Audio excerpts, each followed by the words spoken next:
ating mga katutubo ay ang siyang nagbukas sa ating mga kaisipan ukol sa konsepto ng herbal medicine.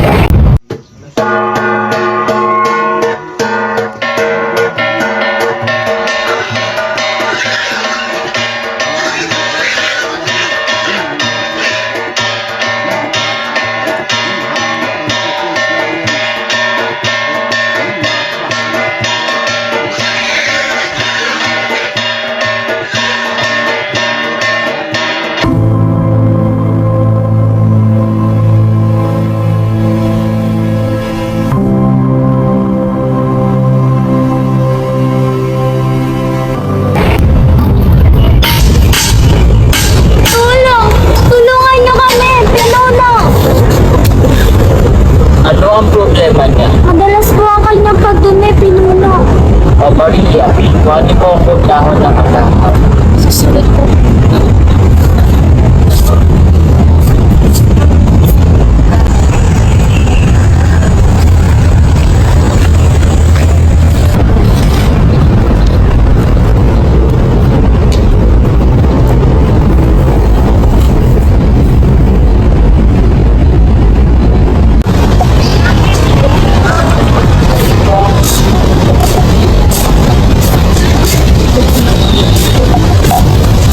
Inumin mo ito at magpahinga ka na.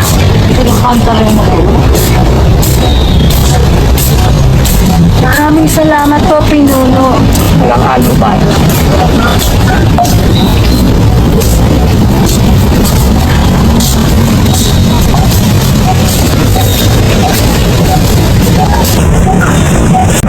Tulad ng mga katutubo na ibaloy na gumagamit ng pinakuloang dahon ng anakaw upang magpagaling ng sakit na diarrhea, kasama pa sa mga mahalagang kaalaman nila ay ang mga sining, mga pamamaraan sa pagsasaka at marami pang iba. Ang mga kaalaman na ito ay tinuturing collective at orally transmitted. Ayaw mo kaulaw nga, ikaw nga nagsayaw, sasayaw sa bukino. The art of weaving is a gift from our ancestors. It is a story we pass on through generations.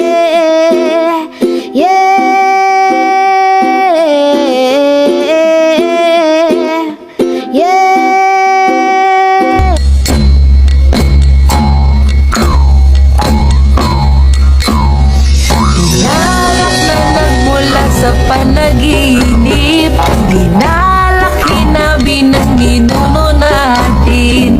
Inalak kapay nagmula sa kalikasan, pahalagahan kanya ang kagandahan.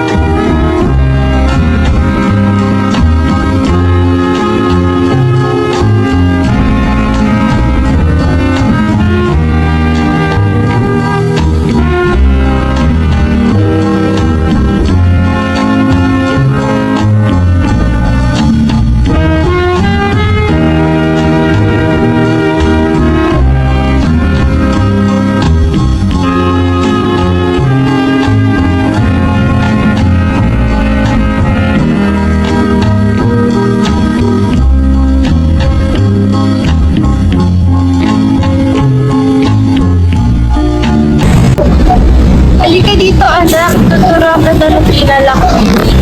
Sige po, Inay. Una ay kumuha ka ng isa at ipasok mo sa isa upang makagawa ka ng disenyo.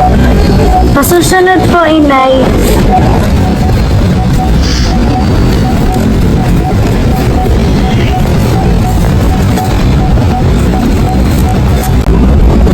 Dapat anak na gagawin mo disenyo ay may makabuluhang istorya. Para sa gayon ay maging katulad mo sa Kautuday na iginawan ng Gamaba Award at nagpamalaki sa kanyang tinalaki. Nakakatuwa naman po yun, Inay. Pasara na po kaya ito, Inay? Hindi nga. Pagpatuloy mo lang, anak.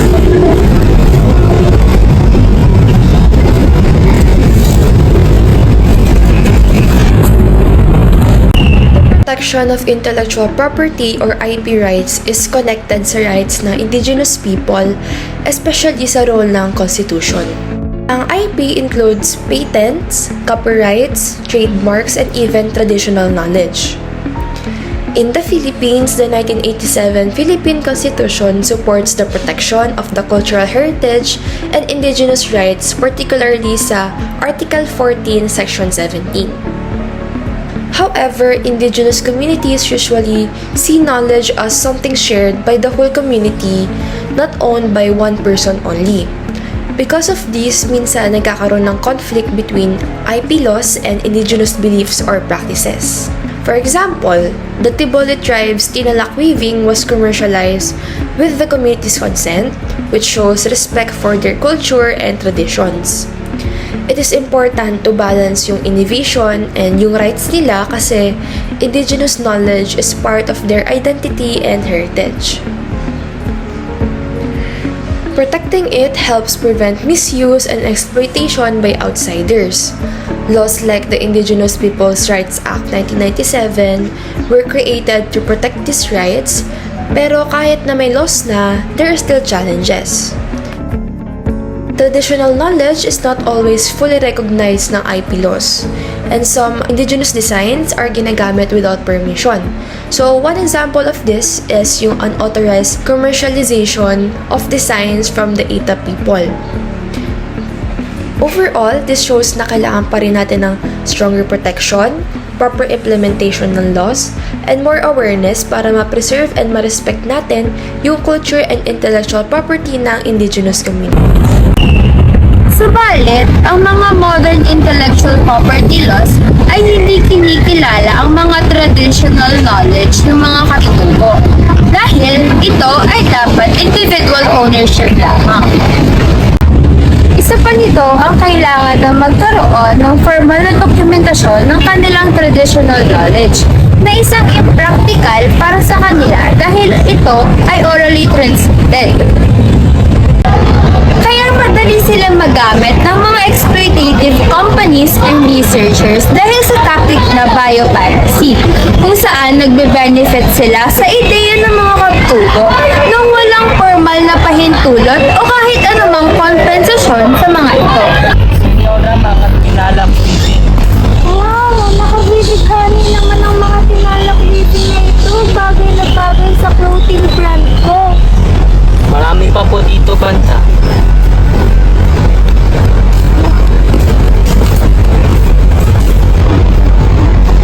Ito ay isang halimbawa kung saan gusto gamitin ng isang negosyante ang kanilang disenyo upang ibenta nang walang paalam sa kanila o kahit anumang kompensasyon. Isa pa dito ang issue tungkol sa broken libero. Ito ay example of cultural commodification. In the Philippines, the bahag or lightlog specifically used tulad ng mga people from the Tiwali, Bonito, or Kantanae goods are not just fabrics. They are indicators of social status, bravery, and ancestral.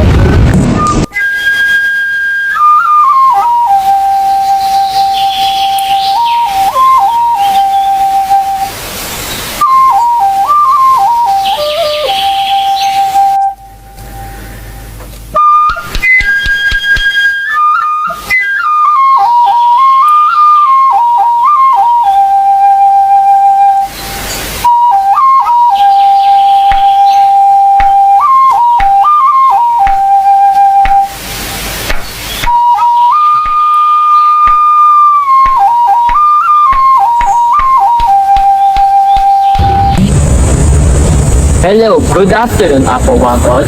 We are from the team of Last TV, and we would like you to sign a contract that reveals all your methods, rituals, and practices.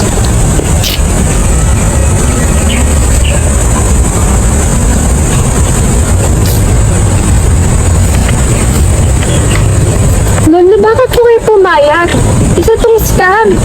Hey young lady, this is not a scam. We are from the team of NAS Daily, and this academy offers free courses. Under the Indigenous Peoples' Rights Act, or RPRA, any use of the indigenous people's knowledge requires a free, informed consent from the community, not just the individual. Without this, it is a misuse or exploitation. We have to go now! Ito ay isang paglabag sa Republic Act 8371 or ang IPRA law. Nagot na ng Palestinian-Israeli content creator na si Nusier Yassin. O mas kilala bilang NAS Daily, ang alegasyong scam ang Wangod Academy. Sa kanyang Facebook page na NAS Academy, ipinakita nila ang video ni Wangod na naglalagay ng thumb mark sa isang kontrata. Salungat umano sa sinasabi ng apo ni Wangod na si Gracia Palikas na hindi raw ito pumirma ng kahit anong kontrata. Sabi ni NAS, hinahangaan nila ang kultura at tradisyon ni Wangod at nais nilang mahalin din ng mga susunod na henerasyon ang pambabatok. Giit pa ni NAS, lahat ng tumulong sa kanya ay nabayaran at malaking porsyento ng perang malilikom dito ay mapupunta kay Apo Wangod at sa kanyang pamilya.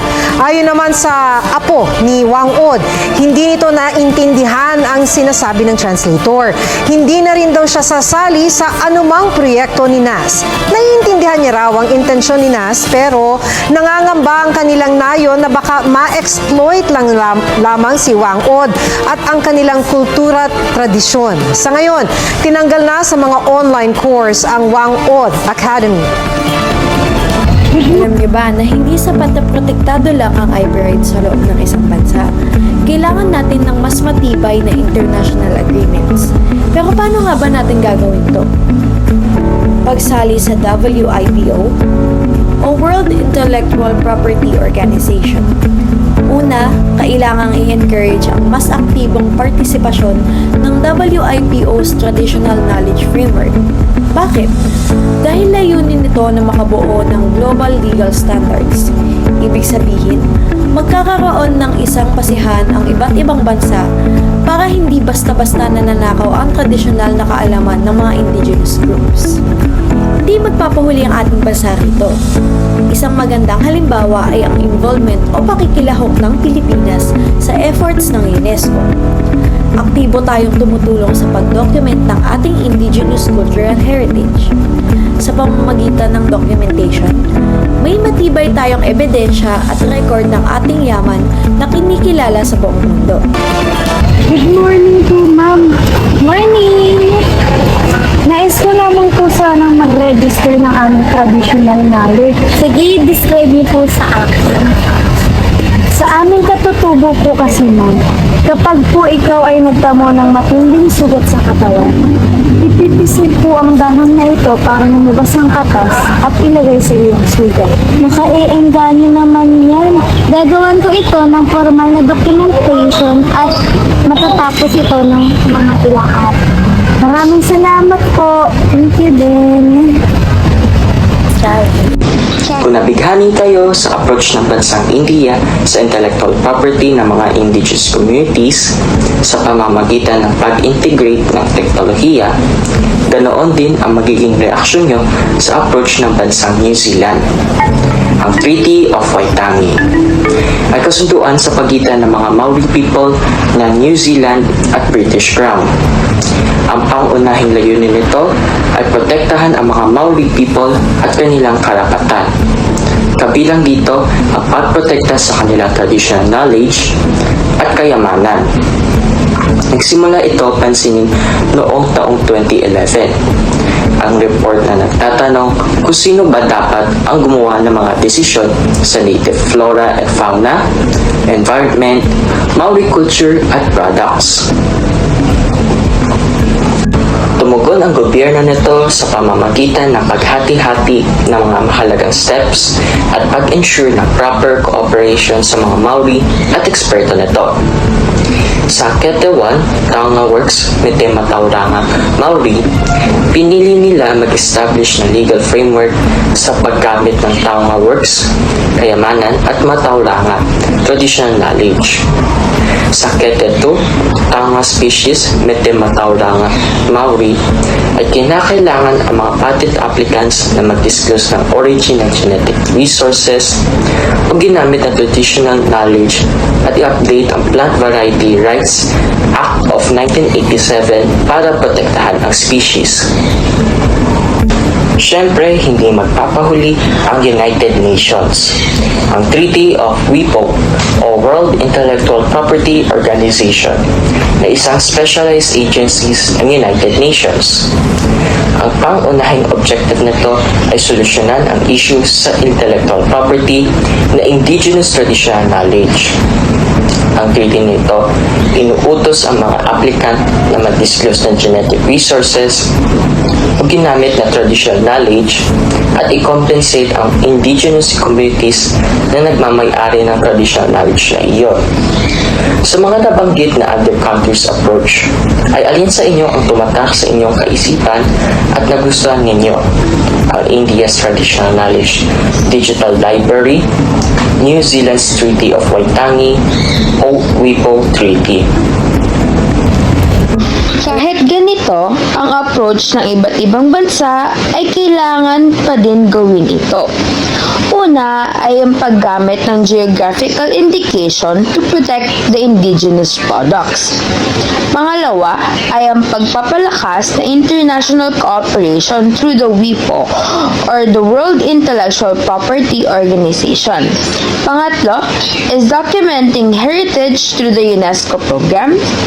And lastly, creating policies that respect collective ownership.